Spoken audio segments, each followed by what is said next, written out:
Sir, sir, a very warm welcome to you, sir.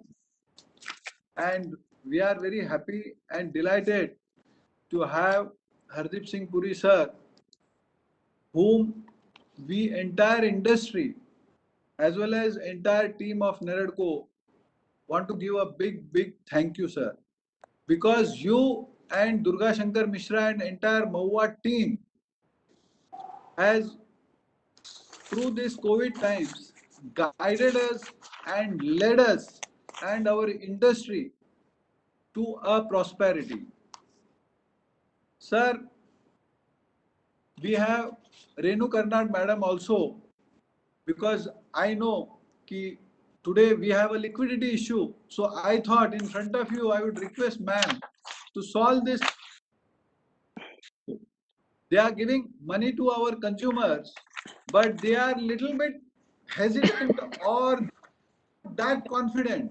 So I want you to assure them कि yes, on behalf of us, कि we are working all under your leadership.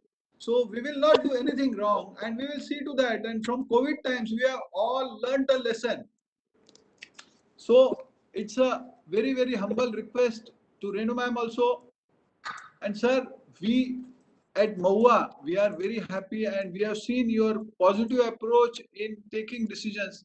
Only one request from entire all Mumbai team, especially from Mumbai and Navi Mumbai. The civilization issue, the GSR issue is still pending, as well as OLS issue is also pending. See, you have created a working group. We had one meeting. To my humble request and suggestion to just look into it and help all Mumbaikars. And now I would request our chairman Raju Talwar to welcome sir. Good evening, sir. always a pleasure to see you and to hear of you and making news. Must congratulate your ministry, your officials, and the government of India that yes, they've been taking a very large number. In future, you will be seeing an inflow of information. So I take this opportunity of wishing you a safe and healthy year, to work as hard as you have been doing, to wish the same to Mrs. Lakshmi Puri, to wish Himayani and Tilotma and their spouses and family the very best in the coming year. But just two requests as far as work are concerned. One, sir, FDI in real estate is purely next to, I think, what we saw in RIL as well as pharma. Please make it available to affordable housing. You've done a great job with 1 crore 12 lakh houses plus. I think we need about 5 crore of these small houses, and the economy and GDP will immediately jump again and again. The second thing is, of course, sir, something which will not make an impact on revenues at all, but will give a huge boost to housing.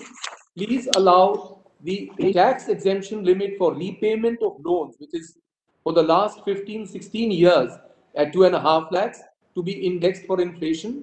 The effect will take place 2 or 3 years later, but the jump in construction, housing, and real estate will be immense. So we have full faith, we have our full confidence in the kind of hard work you are doing. We only hope that times get better and we get to see you like we used to before. I welcome all the members to this conference, especially Renuji and Niranjan and of course Ashok and Rajan Bhai and all the members all over India. Thank you so very much, sir, for gracing this occasion. Thank you, Talwar sir. Sir, this conference is done with APREA. APREA's, I would like to mention here Neetu Singh, who is doing an excellent job. She is working day in, day out. I would request now Sigrid from her Singapore part head to just give a few words. Sigrid. Thank you, Rajan. Your Honorable Minister, I'm Sigrid Shalsita. I am the CEO of APREA and I'm joining you from Singapore. I thank you for this opportunity to be able to speak with you. I hope that you and your family are doing well and are safe. Each rupee spent in the real estate sector has a multiplier effect on the economy, generating direct and indirect jobs and incomes. With the government having put in place a credible regulator, 4-decade low mortgage rates, and improved factors for a strong revival are all in place. Now, small steps go a long way in aiding recovery. Case in point is a timely stamp duty reduction in Maharashtra. This has revived housing sales in the Mumbai metropolitan region and Pune in the third quarter, with volumes recovering to 66% and 75% of last year's levels, respectively. So we would like to kindly request the government to consider reducing frictional costs through rationalization of the GST, specifically allowing GST offset for commercial construction against rental income and extending the stamp duty reduction to aid the recovery. Thank you so much, and I hope you consider our request. Thank you, Sigrid. Sir, we have our newly elected president. You have graced that occasion, but unfortunately, because of technical glitches, we couldn't be there on that time. So I would request Ashok Mohanani to just welcome sir and tell sir briefly about the industry. Respected Minister, good evening. Thank you for being a part of our change of guard. Last 3 months, sir, has been really very highly accelerated many folds because of various reforms that the government has done, the central government as well as the state government. As Sigrid said, the state government reducing the stamp duty. We NAREDCO members of Maharashtra have actually contributed, walked that 1 mile ahead and absorb the entire stamp duty and not charge a single rupee to our consumers. Sir, even the FDIs, as she said, last year we had about 5 billion investment in India. This year we expect it to go up to 8, 9, and the next 2 years to up to 20 billion. So there's one small request for you, if you can put it up to the RBI, to the finance minister, is that we would like that in the Swami funds, they are insisting for the first charge. If you can make it pari passu, so that smaller developers also will be able to, take benefit of that. And not only that, you can request you to reduce the risk weightage by and large for real estate. Finally, sir, we are all awaiting the COVID vaccine. But I tell you that this summit is been a great vaccination for all our stakeholders and for our respective turfs. Thank you once again for all your generosity. Thank you, Ashok. Sir, we have a line of people, President-elect lined up for Maharashtra. So I would request Sandeep Runwal, who is our President-elect from Runwal Group, to speak few words. Honorable Minister, Puri Saab, Renu ma'am, and all my colleagues. I can only express that this Diwali has been one of the best Diwalis in the last 5 years for most of us in real estate industry. During the COVID pandemic, all of us were writing the obituaries for real estate. We were actually saying that real estate is going to be in a very big trouble. But the government has stepped up and really supported us. Honorable Minister, you have given us a small finger, but we have extended all our arms for the consumers. And you have seen how much that small finger has helped us to revive real estate. Not just reduction in the circle rates, reduction in stamp duties, all have helped revive this industry to a great extent. Sir, we keep requesting you for small things, but one of the biggest hindrances for us has been the Environment Ministry, sir. All of us in Maharashtra today struggle with the environment approvals, because of which the projects get delayed between 12 to 18 months, sir. If this can be please looked into, today we have no committee, sir, in Maharashtra for the last 4 months. We are all ready with our project launches, but there is just no committee, sir. Sir, we also would request the GST issue which Sigrid took up. If you could really look into it, it will be a big help, sir. And sir, also thank you so much for the credit scheme which has been implemented in ECGLS2, which will be again a very big relief to most of us. Thank you so much, sir. Thank you, Sandeep. Now everybody wants to eagerly hear Renu ma'am. Oh. And ma'am, you have heard there are good sales, and you are giving tremendous, I think, maximum home loans. You have mentioned that one of your interviews, October was the maximum home loans disbursed by HDFC. Over to you, Renu ma'am. Thank you so much. Thank you, NAREDCO, for inviting me here today. And I first want to wish the Honorable Minister all safety, and it's good to see him. And the amount of interest that you take, Hardeep ji, in this sector is actually which is moving it, honestly. And I really thank you so much for it. I think everybody knows what has happened in the COVID time, and honestly, somebody just now said that we practically written off, some people had written off real estate. But let me tell you, we at HDFC never had, because we have seen for the last so many years, a house is the most important asset.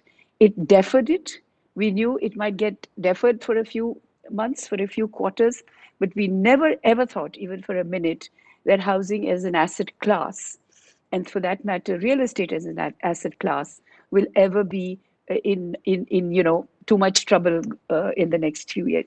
But what has surprised us really is, and I just hope it's not just pent up demand that we're looking at.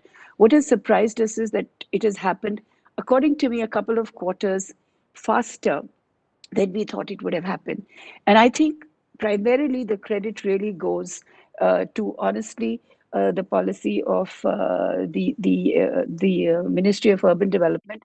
And I must say, really, at this point in time, the Maharashtra government, which actually set the ball rolling with the stamp duty benefit that they've given. I think it is unheard of ever that anybody has dropped it that much. They dropped it by nearly 60%, from 5 to 2%. We are hoping that some of the other states will also follow that. We are told that some of the states are looking at doing something on property taxes. But if we could urge, and there are enough statistics to prove that in the last few months, the sales in Maharashtra have gone up by 30-40%. Again, it shows that housing is an asset class. We have a long way, 5-10 years to go before we are going to come and say, well, India has been housed. And I think that is the most important aspect of our sector, which we should all cherish here. Stamp duty by other states, if that happens, it'll be fabulous. But I think I've seen in the last 40 years of my being in this business, it's normally a domino effect. It takes off at one stage from one state, and then it starts moving because people's confidence in the system and the economy starts coming up. I think there is still one thing that is still required, even though the government has come up with a restructuring package. So the way it is worked out, the way the numbers, any developer, even the best of developers, with the ratios they're talking about, it's very difficult for them to actually get to those ratios. So there has to be, if we can urge the RBI or the finance ministry to look at real estate as a different asset class where, because a lot of the money, the own contribution actually comes from sales. It is not what the promoter is bringing in. So therefore, we need to have some different metrics which can be looked at, and at different, we can send a note to you. We have taken it up with the right authorities. But if that can be pushed for this whole restructuring to be meaningful, we were very happy when it was announced, but when we read the small print, I'm not sure how many of the developers are actually going to be able to make use of that. Another one that I would say, I know we've just right now talked about the guarantee scheme, but just this evening I found out, and I hope I'm wrong, that they're saying that the guarantee scheme may not be applicable for housing finance companies. The guarantee scheme, the second avatar of it, the ECLGS2. And I really think if that also could be looked at, because builders between 50 crores to 500 crores are a pretty large segment. The very large builders most probably don't need it, but the segment that needs it is this bit.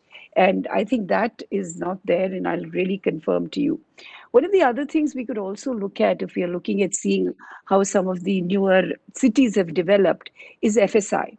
I completely understand that increased FSI means, you need to have better roads, better sewage, more water. but I think the per square foot cost comes down. And the FSI has been increased in the past. I'm not saying it hasn't, but there is an opportunity now, if especially we are looking at smaller homes, more affordable homes, if we can do something on the FSI piece. I think, I have never seen in so many years the lowest rates, rates in housing have never been so low. The builders, all the friends here, I think have been very pragmatic. I won't say that they've dropped prices, but I think they're willing to negotiate and they're willing to discuss pricing. And so we've been saying that this is really one of the best times for people to go and buy homes. And I think one of the things that the builders have also realized is that a sale today is so much better than hanging on to a price, for the next 3 quarters. We've already talked about the rental piece, because more and more I can just reinforce the fact that we are seeing, even in the commercial segment, interest going up. And I think even if you look at internationally, we will see outsourcing increase despite what people are saying. Work from home is something that people are talking right now, but believe me, once the vaccine is back, all of us sitting at home are desperate and dying to come back to work. Other than women, younger women and who have young children who might want to use it, I think most others want to come back to that office. And also, it could be a situation where 15-20% of the time you could work from home. But I think commercial real estate is going to be a huge mainstay. I think they create jobs.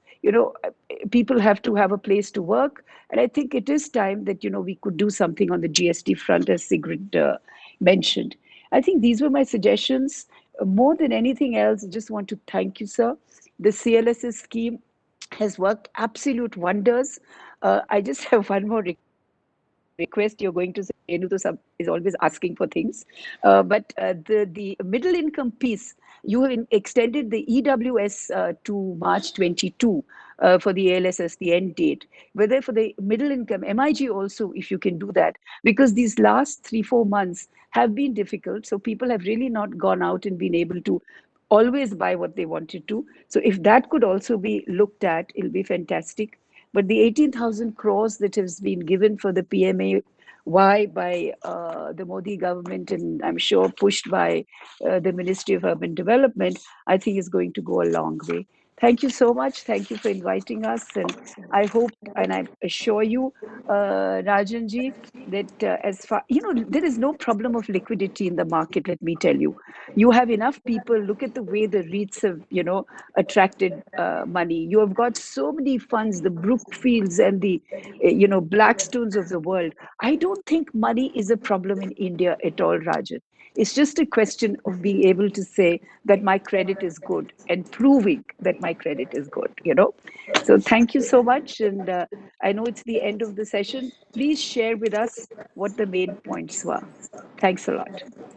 Thank you, ma'am. Thank you, ma'am. We as NAREDCO assure you that whomever you lend, we will back that developer and we will see to that your money doesn't become bad. I can assure you entire and on behalf of entire committee, and I'm assuring you in front of our minister. Sir, Niranjan Hiranandani, he doesn't need any introduction. I know he's your close friend. Niranjan, sir, all yours, sir. A very good evening, sir. I want to declare today that our ministry, and just like Renuji has put in a list of requests, I have one special request that I want you and the Honorable Prime Minister to declare a housing revolution which you have created. The number of changes that have happened, the number of things that on affordable housing that we have done, I think time has come where this nomenclature एक क्रांति लानी है और हम इस क्रांति को साथ साथ में हम पूरा करना चाहते हैं. So I like what Renuji has been asking for. We are all with her in HDFC and supported. She has been a leader in that line, and HDFC has been supporting all the developers as well as home loan people for a long period of time. Only 3 small things I made because we have a shortage of time with the Honorable Minister. The first is the rental housing policy in terms of the affordable rental housing policy is wonderful, and we need to get it off the ground as early as possible. Number two, the Model Rent Act, which you have done, we could please push it down to the states so that the states could also take it up on their measure, because I do believe that from now onwards, the housing area, as Renuji has also said, if it could be supported by a rental housing policy, which is proactive, both in terms of a policy measure and support by the budget, which will come, I think it will make a lot of difference. And one more thing I've mentioned, because a lot of things have been mentioned, and I would rather hear you, sir, is the fact of the Swami Fund. We do believe that the fund is started its work, but it's inadequate. 25,000 crores is not sufficient for last mile funding. We don't need more funds, as Renuji has correctly pointed out. We only need an enabler that any other institution, including HDFC or ICICI or any other institution, can set up equivalent funds so that the reach can be throughout the country in order to provide the last mile funding which is there, so that both in the case of Noida and all the other companies that are there in the country which are stopped can be put back to track.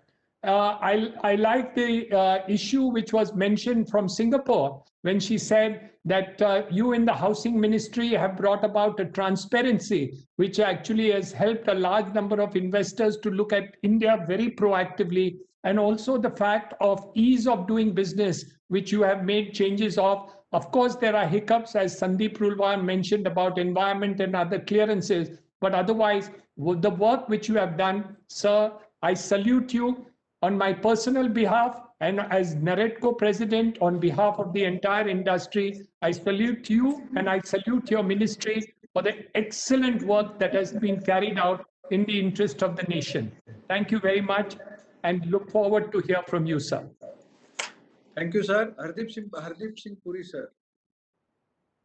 Yeah. Well, let me start by thanking each one of you who have spoken. Rajan ji, Rajeev ji, Sigrid, Sandeep ji, Renu, Shri Ashok, Mohanani, my friend Niranjan.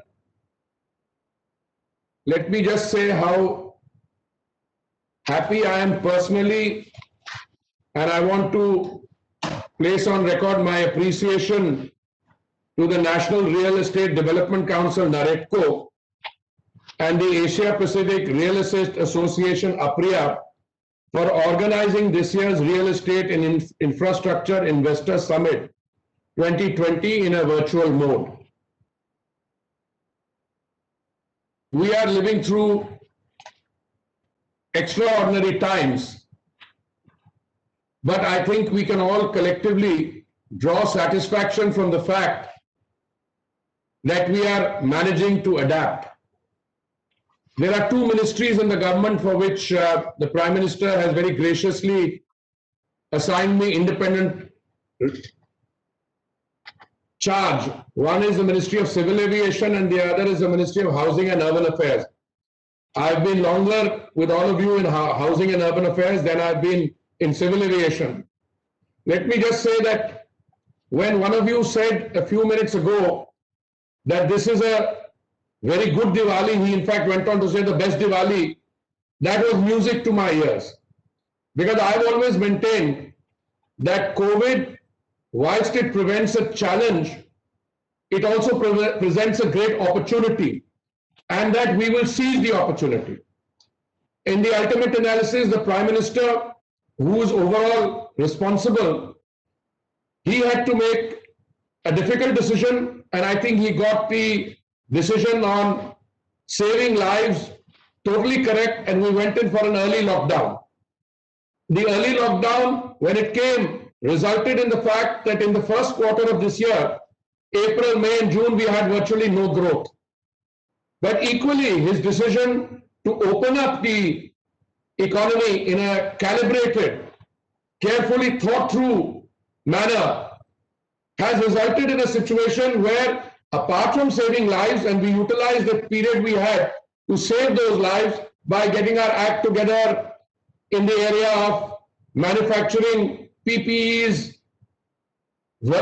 ventilators, pharmaceutical products like hydroxychloroquine.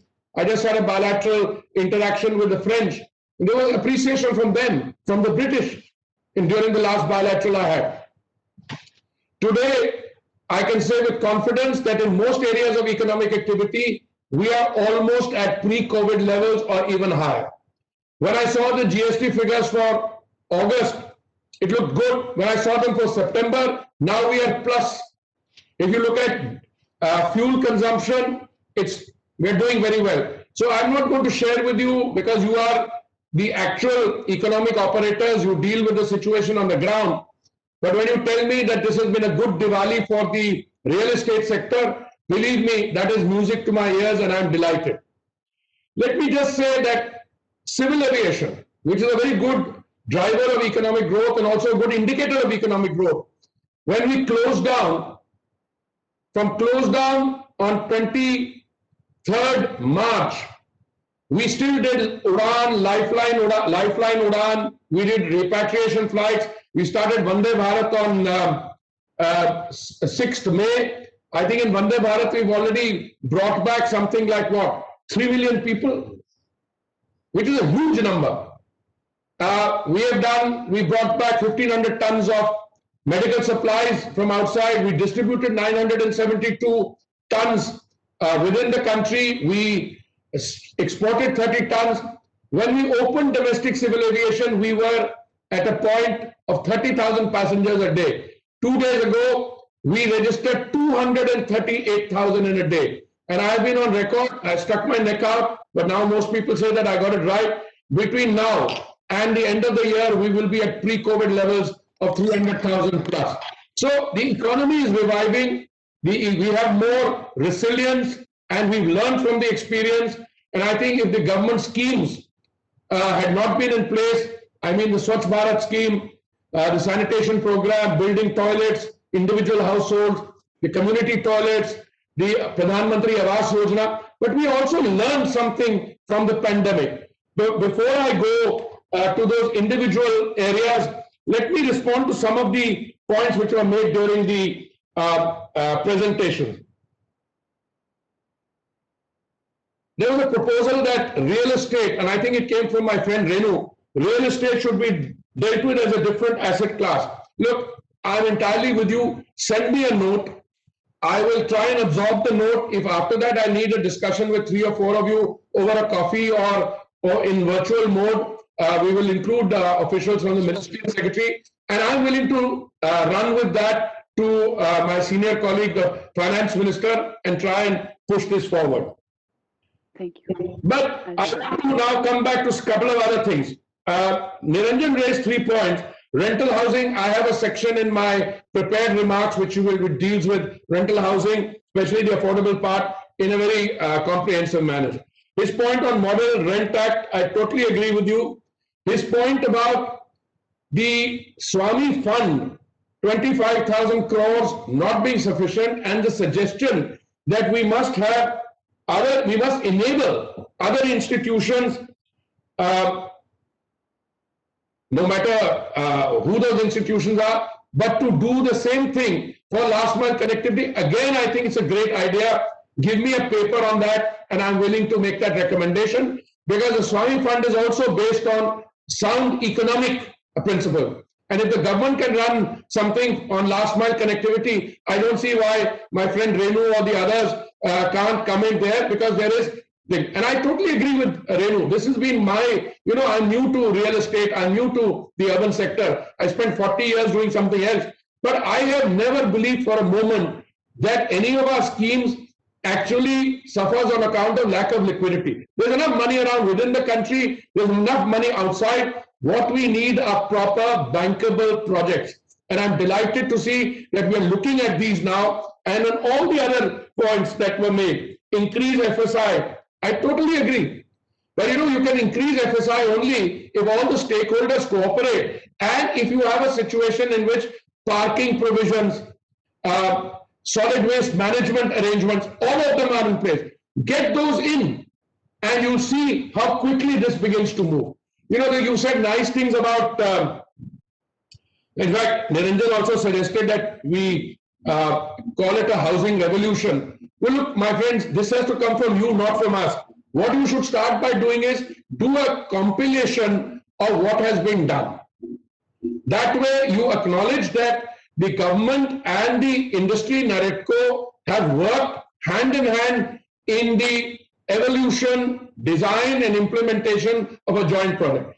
Then you would be absolutely within your rights to ask for other things. Some of them I'm already agreeing to, that I will become your partner, and I'm willing to do your advocacy work with other parts of the government. Let me tell you, in the 3 years and 3 months that I've been Minister of Housing and Urban Affairs, I do not recall a single occasion when we were not on the same wavelength. I mean, sometimes we have taken a little time to being convinced, but once we are convinced that this is for the sake of the sector at large and in the sake interest of the economy, we have gone along, and there is evidence on that on the table. I can tell you, no one believes that this is not an important sector. It is amongst the top 2 in terms of employment generation. And then, when you come back to look at the hard facts, by 2030, when the UN is completing its 2030 agenda of the Sustainable Development Goals, 70%, as 600 million people, 40% of India will be living in urban areas. And 70% of that urban space is still in the process of being built. I am now familiar with what's being done in Delhi, what's being done elsewhere. I have personally written to all the chief ministers to consider reducing the stamp duty.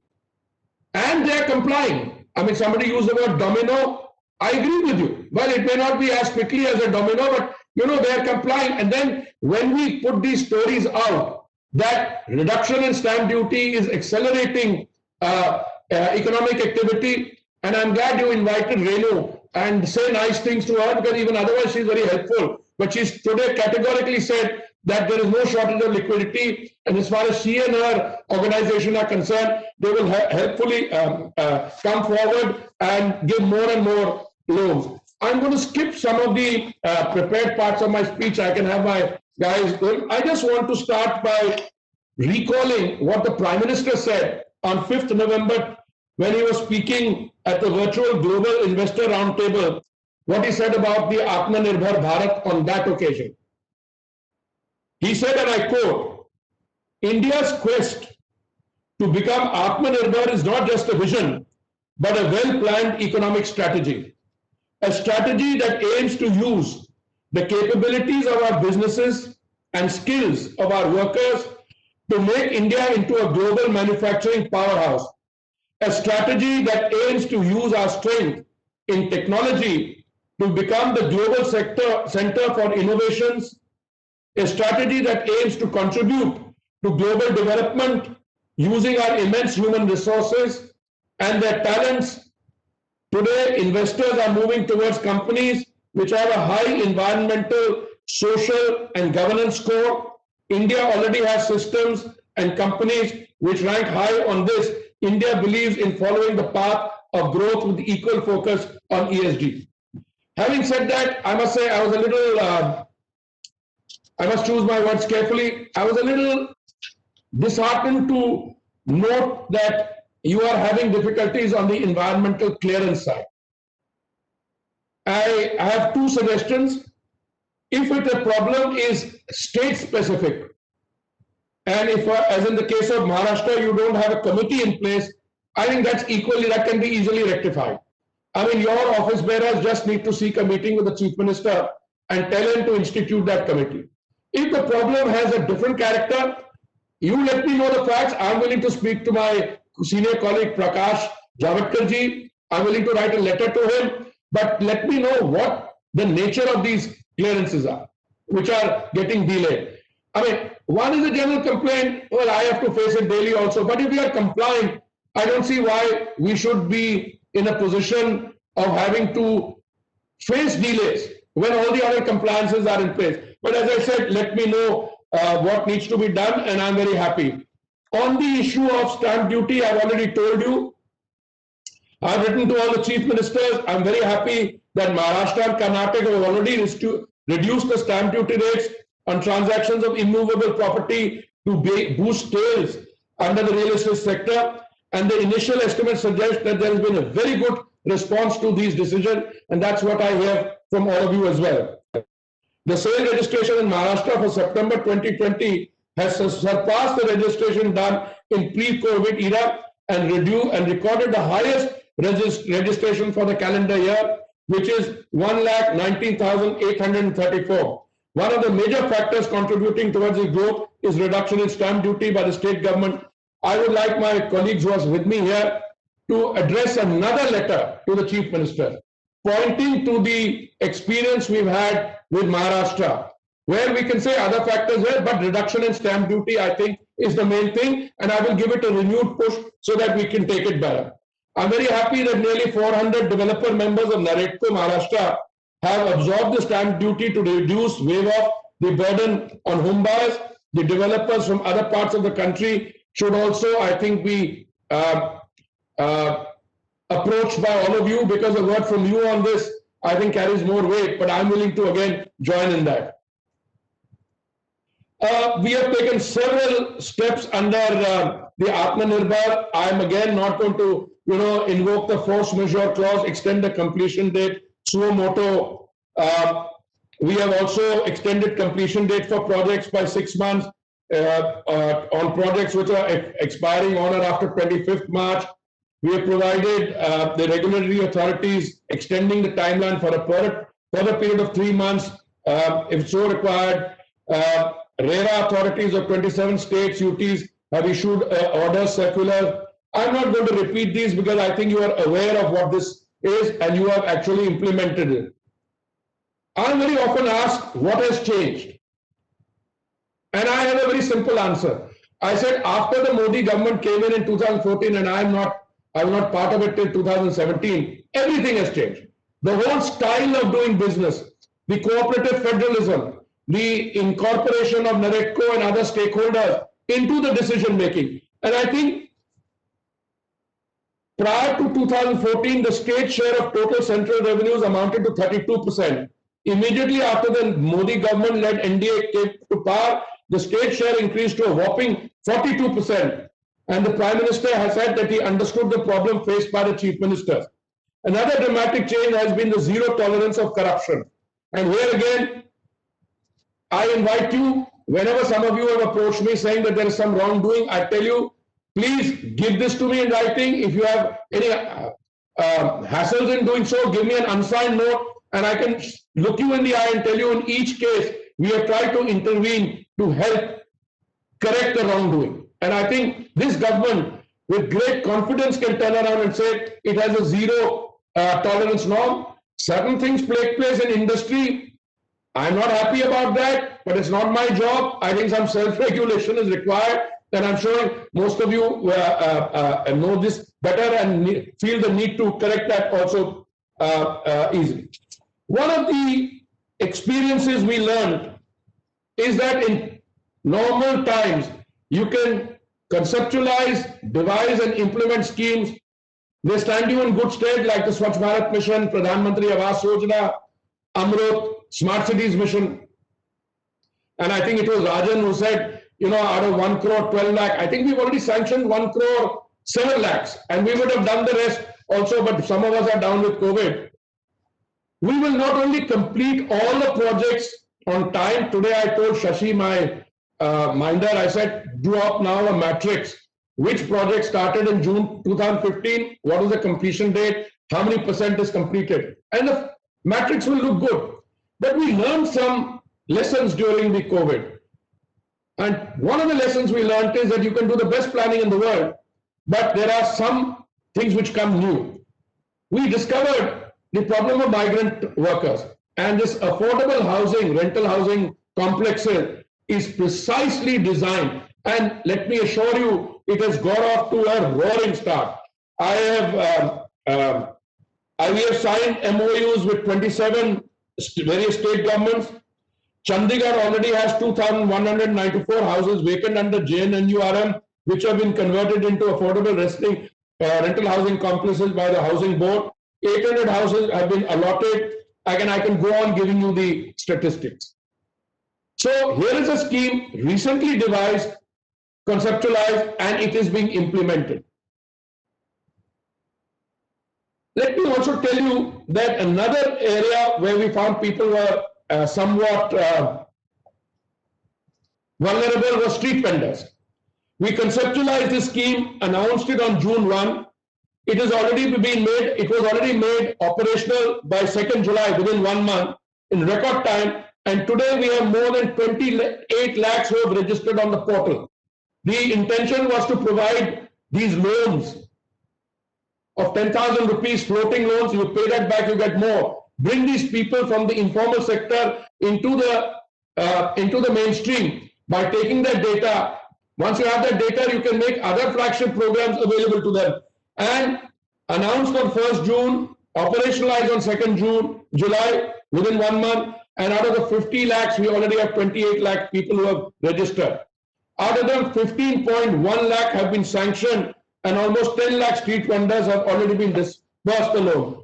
I personally can't think of a faster implementation, and all this has spin-offs. Whether you have affordable rental housing complexes, it's the construction industry which benefits straight away. So equally, what I'm saying is, these are programs well designed, these are programs being well implemented, and the scheme has been reviewed in Pragati, which is an acronym for proactive governance and timely implementation. And I would request all of you to take a little time out and go onto the Pragati portal. You will get an idea of the seriousness with which these schemes are monitored, and not just monitored, at the highest level, with the Prime Minister personally monitoring this. And where, when the Prime Minister calls a meeting of Pragati, I'm not there, but the secretaries are there, and I feel the fallout. So now we are all used to getting telephone calls late at night, early in the morning, checking what's happening. I can tell you in Swanidhi it happened. Maybe I shouldn't say it in a public platform, but I could see the imprint of the Prime Minister from the time the scheme was conceptualized. The party president, Nadda ji, and I went and spoke to all the chief ministers in virtual. We monitored it, and the Prime Minister personally monitored. The other day when I had gone to file my nomination for election to the upper house or re-election, that was the day the Prime Minister was reviewing the scheme, and out of the 10 top positions, 7 went to UP. So I actually wanted to sit in when I was with the Chief Minister of UP, but I couldn't. I had the form to fill also. But if you see the seriousness within which these schemes are being implemented, affordable housing, all the other flagship programs, and I'm very happy that in all of you, we have our stakeholders who are both the beneficiaries and the vehicles through which this implementation has been done. So I want to record my appreciation. It is entirely possible I may have missed out 1 or 2 points. For instance, there was some suggestion that some of these schemes which are due to be extended should be extended. The emergency credit line guarantee scheme was done by the Ministry of Finance, but the CLSS for the middle income group, yes, we have note on it, and we'll be pushing that forward also.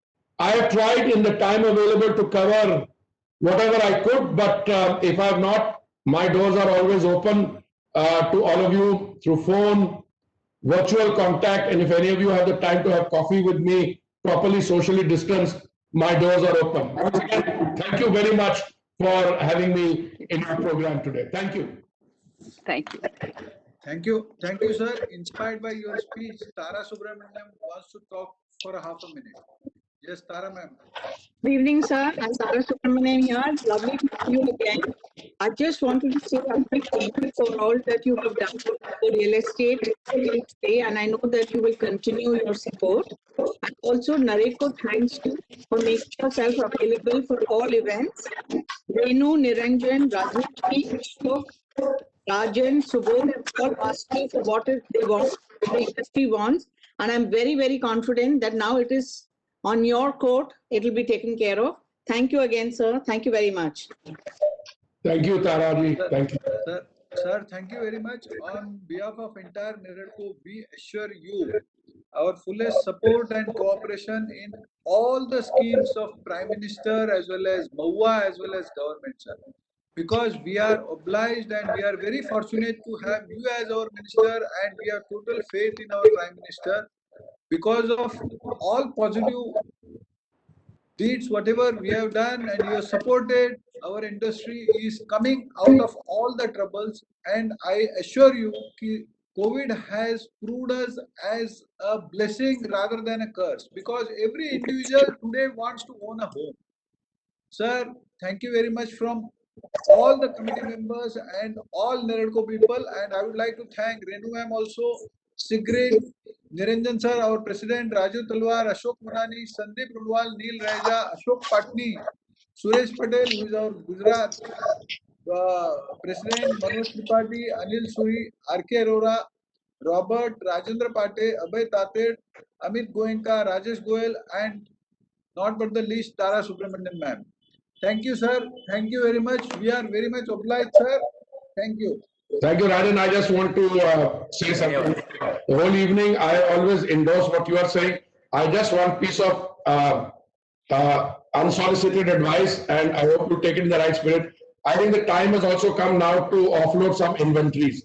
I think when there's economic activity going around, don't hang on to it because there's a pricing. Look, economic activity means offload. The people will buy it, will add to the economic activity pile, and believe me, all of you will benefit.